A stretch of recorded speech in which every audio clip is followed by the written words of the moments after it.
it's really easy to look really busy on Instagram. It's also really easy to look way busier than you are. And you don't do that on purpose. Like if I post a video of me patterning and then I post a video of orders being packed, we just assume, okay, Rivki spent 8 hours today patterning and then 2 hours packing orders. When that's not what happened. To take that video, it took me maybe 3 hours of work, and I don't pack every single order anymore. I have other people who do that. What would happen was that, again, wonderful, well-meaning people. These are my close friends, close family members would be watching my stories and, oh my God, I can't believe you're doing that. You look amazing. I can't believe when I was that pregnant, I couldn't move a muscle. Here's the thing though. I was not feeling so great, especially by the time my third trimester rolled around. I could not walk very much and I could not move very much. You can smile for a minute and a half and then go back to being exhausted. That's very easy to do. Giving birth is one of the most significant events of your life. Sadly, the joy that you should feel can often be replaced with anxiety and helplessness instead. As a labor and delivery nurse, I'm revealing insider information to educate you, reassure you, and decrease your fear. In this podcast, you'll hear empowering birth stories and experts weigh in on a range of topics. Being Jewish also has me exploring Judaism's influence on the reproductive experience. However, I speak to anyone wishing to navigate their journey with more joy and confidence. I'm your host, Chani Fingerer, and you're listening to the Happy Birthway Podcast. Welcome to episode 49 of the Happy Birthway Podcast. The timing of this episode is uncanny. Last week, there was an asifa, a gathering of thousands of Jewish women to talk about the harms of social media, and it encouraged women to get rid of their social media, including accounts that they built up over many years for their businesses. Now, I don't believe in banning social media. I don't believe that that's the solution today. I believe in a more moderate approach and talking about how to be an educated consumer and user of social media, how to use it with intention, acknowledging that in the same way that the internet is here to stay, so is this. That doesn't mean that it should be without limitations and that everyone should have it, but I think it's a lot more complicated than telling everyone to just throw out their social media. I wouldn't be here today educating thousands of women without social media, and I wouldn't get daily messages from women thanking me for making a difference in their birth without social media. Last week, I also discovered a relatively new podcast, at least to me, but it was out since March, by Chanola Music. I don't think Music is her last name, but that's her Instagram name, and so that's what her name is to me. Anyway, the name of the podcast is The Weekly Squeeze, and she did a great breakdown of the program, that asifa that happened, and the speeches at the gathering, and she brought in a more moderate approach. And so I highly recommend that you listen to it if you are coming from that approach as well. After the asifa, there were some big Jewish businesses that made sanctimonious announcements about quitting their social media and shutting down their accounts, and that all of Parnasa is from Hashem. Listen, if you are inspired to do something that you feel is the best for your spirituality and your emotional health and what's best for the people in your life, then by all means, this is inspirational that you are taking the hard step of doing this. But please, don't do it with sweeping, grandiose gestures and strong overtures of moral superiority in the tone of your exit announcements.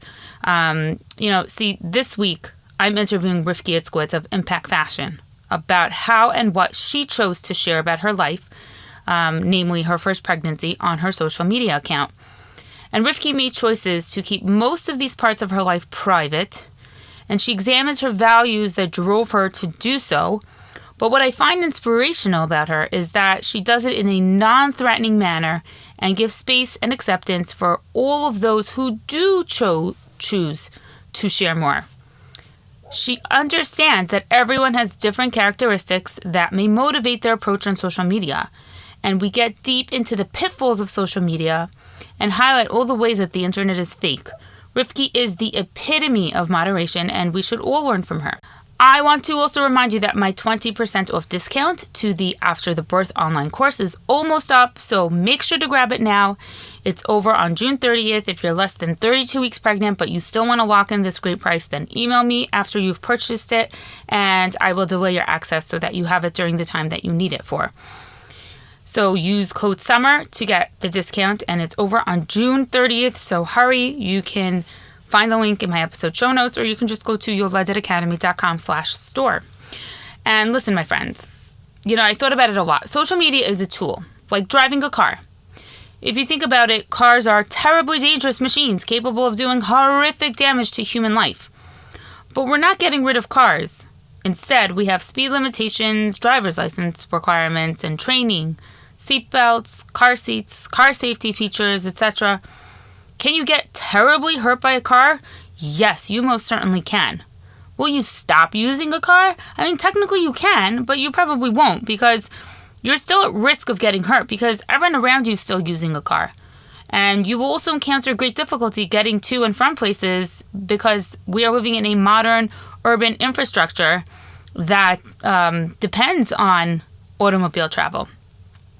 So in the same vein, I'm all for the people that don't need and want to have social media. But for those of us who use it as a source of education and a platform to reach others, to educate and communicate, we need to delve deeper into its complexities. And it's a lot longer of a conversation than just get rid of social media. We want to derive as much benefit from it as possible, and we need to examine our own values and goals for using it. And lastly, we need to identify the pitfalls and create boundaries to reduce the harm. And so with that, I hope that you enjoy this thought-provoking conversation with Rivki Itzkowitz of Impact Fashion. Today, I am so honored to have Rivki Itzkowitz on this show.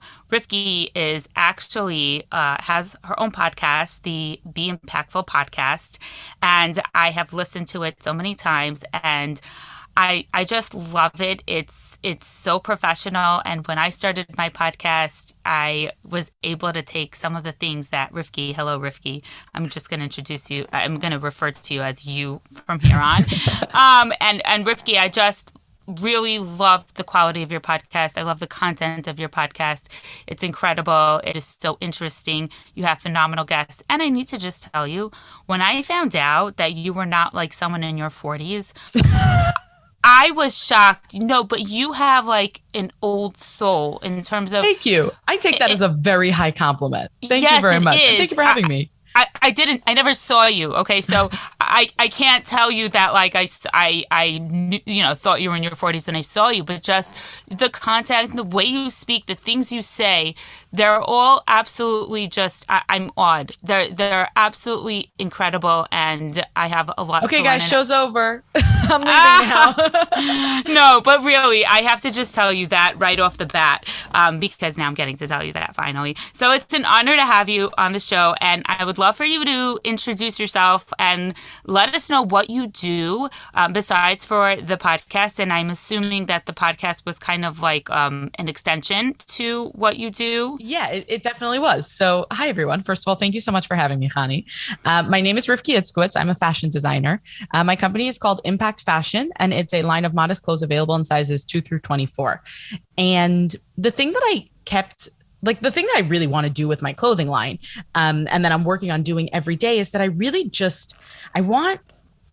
women to put on my clothes and just feel fantastic and feel like they can do anything. And I also think that feeling, we all deserve that feeling. We all deserve, the beautiful things life has to offer, and also just feeling like we deserve those things. You know what I mean? There's subtleties there, but there's a big difference. And the way that the podcast happened, well, it happened in a couple of ways. One was that I had guested on a couple of podcasts and I really liked doing it. And I thought, oh, maybe I could have a show. And it was also a little bit deeper than that, in that I think that there are so many people around us, some of whom are more well-known than others, that are doing incredible things. And specifically the women around us that just have so much to offer, and that are, when you have those long conversations, like with your girlfriends in the middle of the night, or, those, what were they called in sleepaway camp? DMCs, right? Yeah. Those deep, meaningful, like when you have those conversations, you find that the people around you really have insight into their lives, into things going on in the world, into specific topics. Everyone has something that they're passionate about. So I wanted to give a platform to those voices. So on the Be Impactful podcast, I interview women of all types. Some are from Some aren't. Some are Jewish, some aren't. Some are experts on a specific topic. Some come on to share their stories, their experiences with certain things. And all of them have passion and something to offer. And that I thought was really important to highlight. Plus, it was a really great excuse for me to talk to some really awesome people. So that was definitely a big part of that. So yeah, but I am a fashion designer first and foremost. Impact fashion is my full-time job, and the Be Impactful podcast is kind of my side gig within that, I guess you could say. Yeah, and your fashion design line really has it's got intention, and I love it. Wow, that's so wonderful of you to say. I'm so glad that you caught on to that. I am super intentional with all of the pieces that I put out. The line is available in sizes 2 through 24. And the reason why it's available in sizes 2 through 24 is because there aren't any really good reasons why it shouldn't be. There are, for the longest time, we have been told and taught that if we were smaller, then you can get the nice thing. And, how many times have we thought, oh, I'll buy the dress when I lose 10 pounds? I hear that every day, every single day.